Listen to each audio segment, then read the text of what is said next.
Pernyataan ini disampaikan Mahfud merespon tudingan bahwa paslon Ganjar Mahfud yang maju dalam kontestasi Pilpres sebagai petugas partai. Mahfud menjelaskan kampanye yang dilakukan paslon nomor urut 3 tidak terikat dengan arahan partai.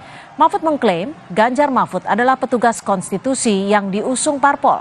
Menurut Mahfud, partai pengusungnya merupakan partai yang gagah, tidak seperti partai politik pengusung paslon lain yang hanya mengikuti seperti bebek yang dipegang lehernya. Partai yang bukan mengusung kami, bukankah pimpinan partai juga sama seperti bebek-bebek dikendalikan? Ya kan? Yang usung kami, partai yang usung kami ini gagah. Ayo, calon presiden maju katakan. Tapi yang lain seperti bebek dipegang lehernya, jalan gitu. Ini yang bukan petugas partai, ini petugas konstitusi, yang lain petugas oligarki. Pernyataan Mahfud ini dibantah Ketua DPD Gerindra Sumatera Barat yang juga jubir TKN Prabowo Gibran Andre Rosiade. Menurut Andre, suasana dalam koalisinya guyup dan kompak. Andre menilai ucapan Mahfud itu disebabkan kepanikan akibat survei Ganjar Mahfud yang cenderung turun. Di kubu kami tidak ada ketua partai yang seperti itu. Yang ada malah situasi koalisi kami sangat kondusif. Jadi saya agak aneh dengan pernyataan Pak Mahfud yang mungkin Pak Mahfud ini panik, ternyata mungkin ya ada rasa ketakutan, ada kepanikan. Mohon maaf Pak Mahfud, karena mungkin melihat survei beliau kalah, turun sehingga mulai menyerang. Menurut saya tidak etis dan tidak elok untuk menyerang koalisi kami. Yang jelas saya ingin memastikan hal itu tidak. Dan saudara, untuk membahas soal pernyataan Mahfud MD, sudah ada Wakil Ketua Umum Partai Golkar Ahmad Doli Kurnia, lalu ada tim TPN Ganjar Mahfud Bung Islah Bahrawi, dan juga pengamat politik dari Undip Mas Triyono Lukmantoro. Selamat sore, terima kasih sudah bergabung bersama kami di Kompas Petang. Selamat sore, Mbak. Ya, selamat sore. Selamat sore, saya langsung ke Mas Islah. Mas Islah, ini bebek-bebek yang dimaksud oleh Pak Mahfud ini siapa sebenarnya dan apa yang ingin disampaikan Mahfud? Ya, sebenarnya Pak Mahfud ini kan seperti ucapan Gus Dur dulu ya, bahwa Pak Mahfud ini kan peluru tak terkendali gitu. Artinya Pak Mahfud memang sangat leluasa dan sudah terbiasa mengucapkan itu karena Pak Mahfud tahu persis bagaimana posisi beberapa ketua umum partai yang hari ini berkoalisi di 02. Artinya ya jujur saja mungkin publik juga sudah tahu bahwa mereka ini adalah orang-orang yang tersandra oleh beberapa perkara yang kemudian membuat mereka itu betul-betul taklid gitu. Betul-betul patuh buta terhadap semua arahan-arahan dari kakak pembina gitu.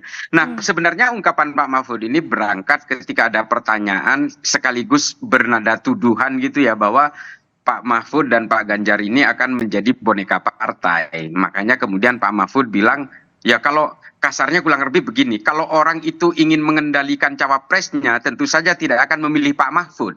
Justru partai-partai pengusung koalisi Ganjar Mahfud ini justru karena mereka tidak mau mengendalikan cawapresnya atau capresnya sehingga mereka memilih Pak Mahfud. Kurang lebih seperti itu.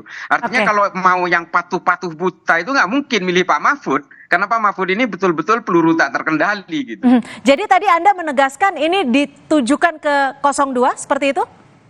Ya menurut saya ya ke 02 karena kita tahu banyak sekali memang orang-orang yang mentang-mentang cawapresnya itu adalah Gibran gitu ya. Terus ternyata semua koalisinya terutama menteri-menteri yang hari ini berada di 02 kan semuanya seperti bebek-bebek yang diatur oleh Jokowi. Kan kurang lebih seperti itu. Kalau soal survei kata Andre Rosiade tadi, bukankah dari tahun 2014 sampai 2019 Prabowo memang selalu leading? Tapi ternyata hasil akhirnya beda toh. Bang Doli, bagaimana ini nyatanya disebut Mas Islah ditujukan ke 02 nih, tanggapan Anda? Nah, ini lebih sok tahu lagi dari Pak Mahfud menurut saya. Ya kan? Pertama, bahwa sesungguhnya kita ini kan partai politik yang diakui sebagai negara demokrasi ya. Keputusan kita masing-masing itu adalah kedaulatan kita masing-masing dalam partai. Apa urusannya sebuah partai mengomentari keputusan partai yang lain? Ini menunjukkan pendidikan politik yang tidak sehat menurut saya, ya. Nah, kalau soal Pak Mahfud, ya kita tahu Pak Mahfud ini memang tipikalnya begitu, hobinya nyerang. Kemarin agak ngerem-ngerem karena ada dalam pemerintahan, tapi takut juga mundur duluan gitu. Udah mau selesai kampanye baru mundur. Nah, habis mundur baru nyerang balik yang lebih tajam. Walaupun sebelumnya kan juga nyerang-nyerang juga, nyerempet-nyerempet, tapi masih malu-malu karena masih di dalam.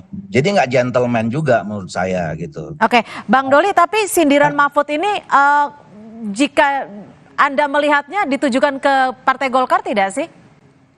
Ya, kami merasa bahwa kami ini partai tertua sekarang di Indonesia, ya.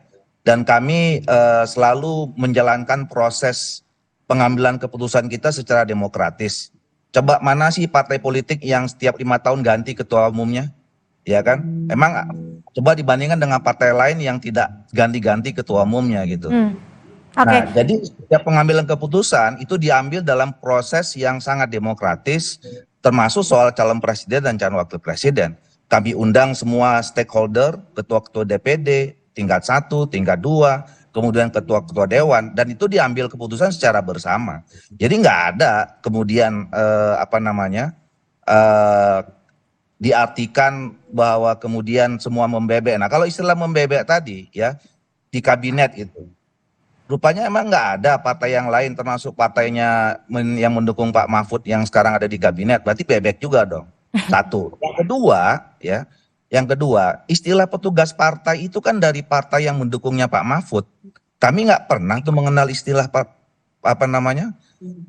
petugas partai. Kami menilai kita ini semua pejuang-pejuang, aktivis-aktivis partai politik, ya, yang memperjuangkan nilai idealisme partai kita masing-masing, yang memperjuangkan aspirasi masyarakat. Jadi dia memiliki partai yang mendukungnya sendiri dengan istilah partai. Saya ke Mas Riono. Mas Riono, kalau melihat dari statement yang disampaikan Mahfud MD ini, bagaimana Anda melihatnya? Apakah betul ada ketum parpol yang tersandra dalam tanda kutip, artinya untuk memberikan keputusan atau arahan atau seperti apa menurut Anda?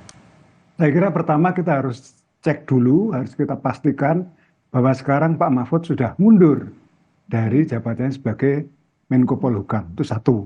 Yang kedua, dengan demikian dia Mahfud MD secara total bisa berkampanye. Nah, dan kampanye yang paling bagus memang dalam posisi sekarang ini Pak Mahfud harus menyerang, artinya attacking, bukan menyerang secara habis-habisan ngawur, tidak, tapi secara terukur. Dan yang berikutnya ada stigma yang tidak bagus dari partai pengusungnya Pak Ganjar dan Pak Mahfud, yaitu siapa saja bahkan termasuk presiden adalah petugas partai. Maka Pak Mahfud melakukan penyangkalan. Enggak bisa dong ini kita jadi petugas partai. Kita itu petugas konstitusi. Yang lain itu adalah petugas oligarki. Dan itu bisa dituduhkan pada siapapun. Oligarkinya pun sudah kita tahu. Oligarki ini kan orang yang punya uang, yang mendanai dengan jumlah yang begitu luar biasa, bahkan tak terbatas, pada paslon-paslon ini. Dan seakan-akan Pak Mahfud bilang, kami ini independen, kami tidak mungkin didikte oleh oligarki, dan kami sungguh-sungguh bukan petugas partai, melainkan satu petugas rakyat atau yang berikutnya petugas konstitusi. Dengan demikian, klaim-klaim seperti ini semua kan klaim, pada dasarnya kalau kita berkampanye itu kan semua klaim. Klaim bahwa Pak Mahfud itu jauh lebih baik daripada paslon 01, terutama adalah paslon atau pasangan calon 02 yang memang di situ harus kita akui ada kekuatan bayang-bayang, bukan hanya bayang-bayang saya kira ya, kekuatan real dari Pak Presiden Joko Widodo, dan di situ ada Gibran, dan Gibran adalah sebagai utusan dari Pak Jokowi. Dan kita lihat metafora Pak Mahfud ini kan luar biasa tajam. Bebek kita tahu itu kan lehernya panjang. Dan bebek ini kan mudah dibariskan kalau kita misalnya sedang, ya istilah orang Jawa, angon bebek. Ya artinya mengembalakan bebek. Ini kan bebek kan kalau diacungi ke arah sana, ikut ke arah sana, ke arah kiri, ikut ke arah kiri, ke arah kanan, ke arah kanan, dan sebagainya.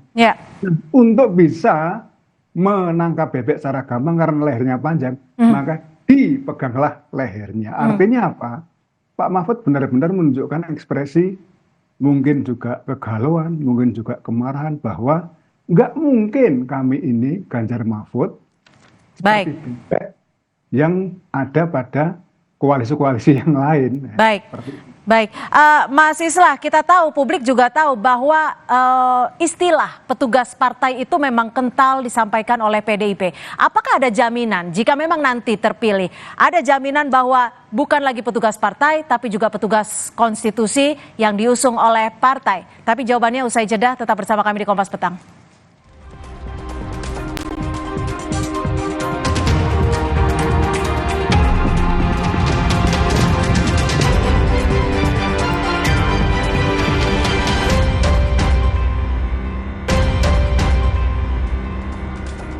Terima kasih Anda masih bersama kami di Kompas Petang dan saya langsung ke Mas Islah. Mas Islah, Mahfud MD ini mengklaim bahwa Mahfud dan juga Ganjar adalah petugas konstitusi yang diusung oleh partai politik. Apakah bisa ada jaminan yang pasti bahwa jika nanti terpilih Mahfud MD dan Ganjar tetap menjadi petugas konstitusi? Jadi sebenarnya embrio dari stigma petugas partai dan boneka partai itu muncul ketika Pak Jokowi dicapreskan oleh PDIP tahun 2014. Sehingga setiap capres yang dimunculkan oleh PDIP selalu diberi stigma boneka partai. Saya juga nggak ngerti. Dan ini juga dialami oleh Pak Jokowi dari 2 kali Pilpres 2014-2019, seolah-olah setiap orang yang dicalonkan oleh PDIP ini adalah boneka partai atau petugas partai. Maka kemudian Pak Mahfud berusaha mengconvince, berusaha meyakinkan setiap orang bahwa kalau orang yang ingin mengendalikan cawapresnya, terutama Pak Mahfud, atau capresnya misalnya Pak Ganjar, tentu saja tidak akan memilih Pak Mahfud.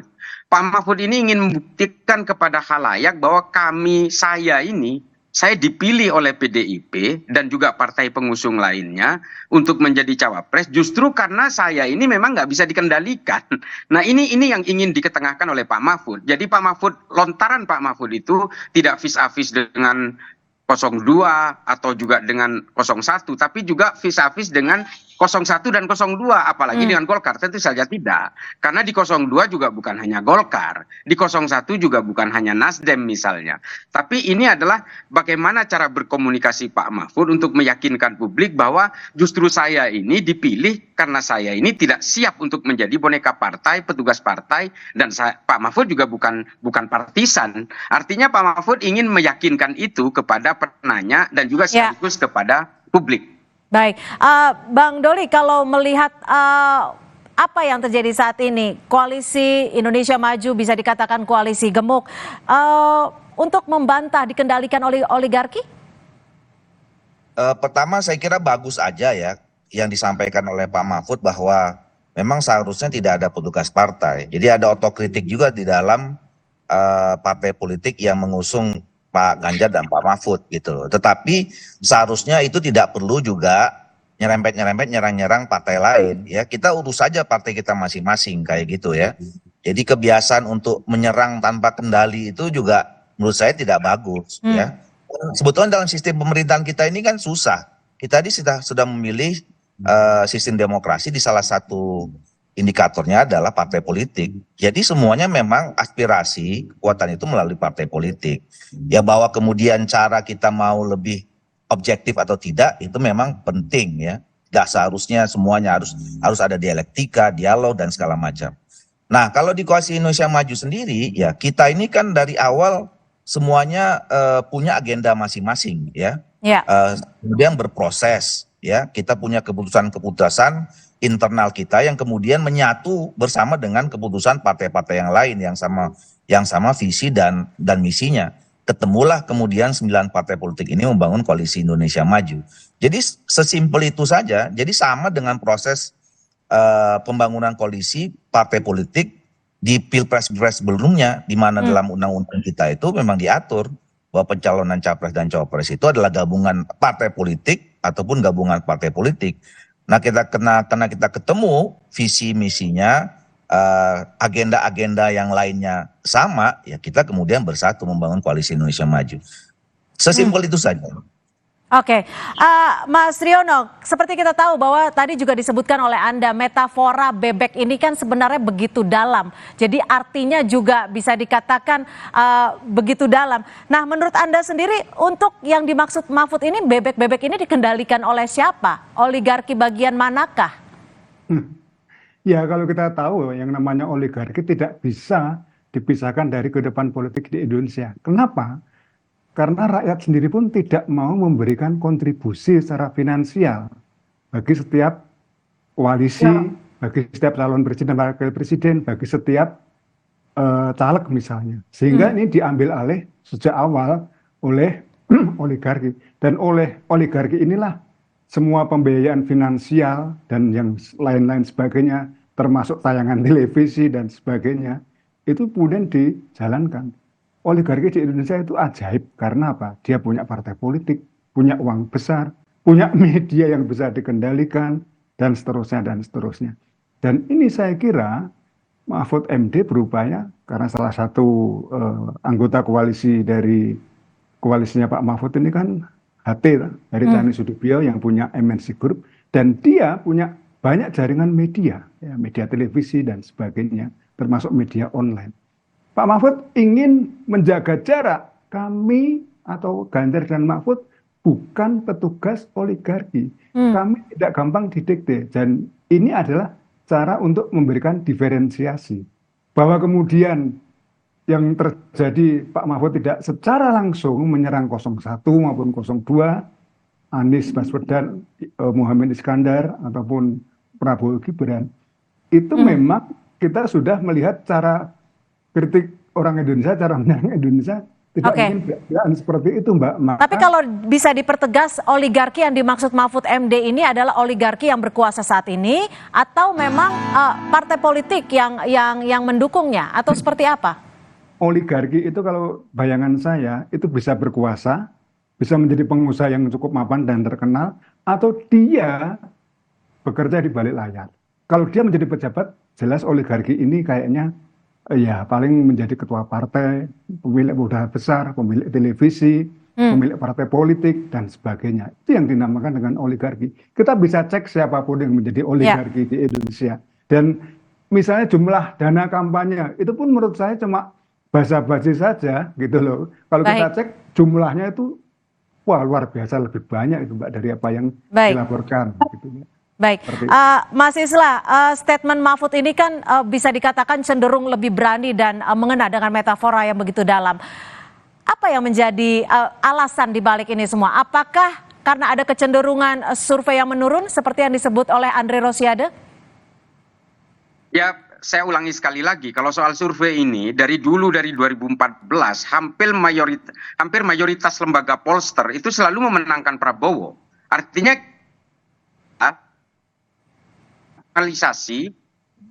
artinya apa? Kita sudah terbiasa untuk menormalisasi hasil survei dan kita tidak pernah kaget dengan hasil survei. Karena memang dari sejak 2014 Prabowo itu selalu leading surveinya, tapi ujung-ujungnya pada faktanya kan selalu kalah. Nah, ini artinya untuk soal survei kita udahlah forget it. Ini persoalan faktual di lapangan, tapi yang saya ingin ketekankan di sini adalah betapa Pak Mahfud semakin tampil berani setelah mundur dari Menko Polhukam. Ini luar biasa. Daripada masih menjabat menteri tapi menjadi capres, atau masih menjabat menteri tapi menjadi tim sukses 02 yang akhirnya menjadi bebek-bebek yang dipegang lehernya. Baik, saya ke Bang Doli. Bermanfaat. Bang Doli, serangan-serangan ini apakah Golkar merasa dirugikan, apalagi kita hanya tinggal menghitung hari menuju hari pencoblosan? Nah, saya kira kita tidak terpengaruh apa-apa dengan statement itu ya.